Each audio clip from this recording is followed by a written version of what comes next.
Hey everybody, I hope you're all having a great Monday, at least as far as Mondays go. But before we get started, I just wanted to remind you, this Thursday, September 22nd, NEA Comedians is having their monthly open mic comedy night at Cregan's in downtown Jonesboro. I'm planning on going to perform. The show starts at 9 o'clock. Sign up is at 8:30 if you want to come see it, or if you want to come and sign up and be part of the show, I strongly recommend it. I'm for sure going to be there. I'm hoping a bunch of other local comedians are going to be there as well. And a lot of them, from what I've seen, are actually pretty funny. And I love getting to see them live. And so I hope that you come and see it too. The show is totally free. There's no fee for signing up to be in it. There's no fee to get in to see it. All that you'd have to pay for is if you order something, food or a drink, whatever you might order.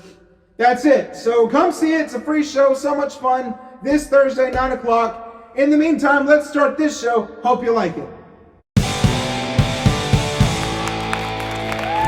Hello to Welcome to Band Comedy. My name is Bryce Moore, and I will be your comedian. When I come home in the afternoons, I come in, set my stuff down, and pick up the remote, turn on the TV, and start scrolling through like 100 channels. Because I can't find anything I want to watch on those 100 channels. All right, let's see. News? Oh no, my day was crappy enough. NHL Network? Is it even hockey season?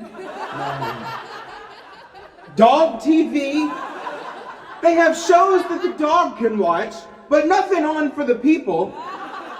I'm sitting here scrolling through for about an hour, and I finally managed to settle on something. So I set the remote down and then pick up my phone and pay no attention to the thing I just spent an hour trying to find. All that time scrolling through one device, and now I'm scrolling on another. That's the problem with us in today's world, I think, or a big one anyway. You know, we're so connected to everything that we're ironically disconnected from everything.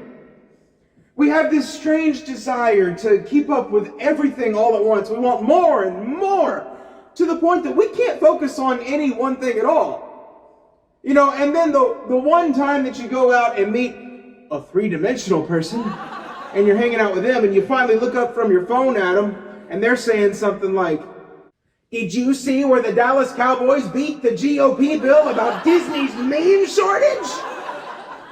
Then you have to start fact-checking them to see if what they said was true.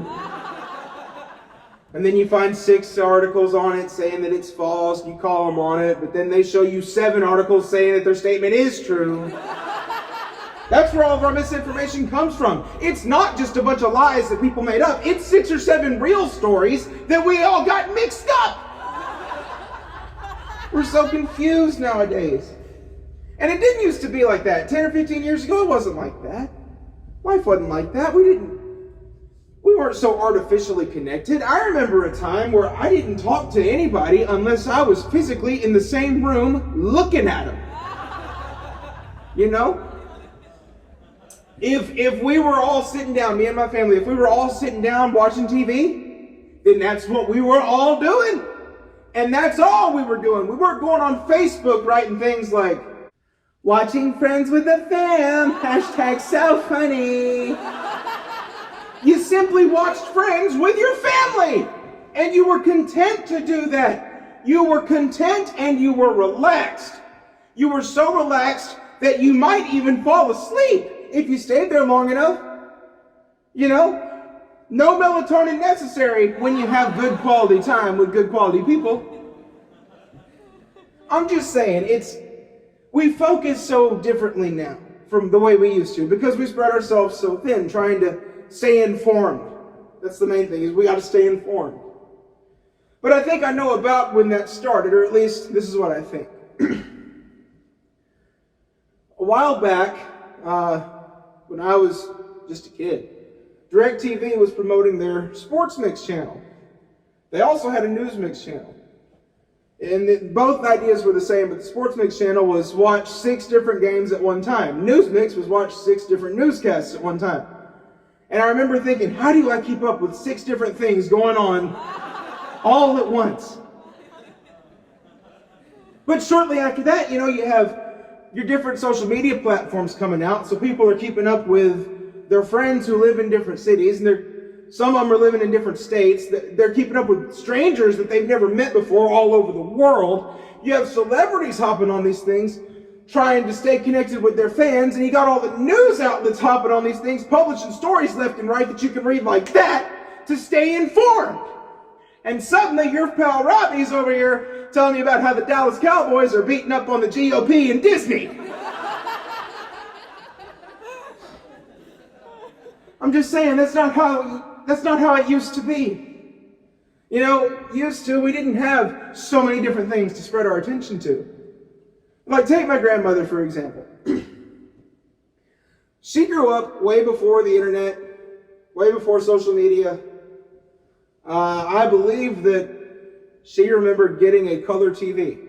Just to give you an idea of how old she is. I think that she remembers getting a colored TV for the first time. But she would watch a lot of Judge Judy. Now, keep in mind, she had all that same focusing power, but she would put it all in one place, on the TV, on Judge Judy. Right? So everything that we spread around, she's got just right here. Well, she would get relaxed watching Judge Judy, and she'd fall asleep. And so my brother and I, we didn't like Judge Judy. We wanted to change the channel, so we would make sure she was really asleep. We'd wave our hand in front of her face, check for a pulse. I saw a YouTube video come up on the suggested, told me how to check for a pulse. Anyway, we checked for a pulse. She was out, gone. So we'd go to change the channel or play a video game, and she'd immediately wake up. Huh? Turn it back! I don't know anybody with that kind of awareness today. In fact, I've got friends who could be in the same room as somebody who's just talking a bunch of crap about them. They'd never know. Never. They're all too wrapped up in what's on their phone and their 10 different apps that are open. Here's another one for you. We used to have these family friends. They were like cousins, an aunt and uncle, kinda.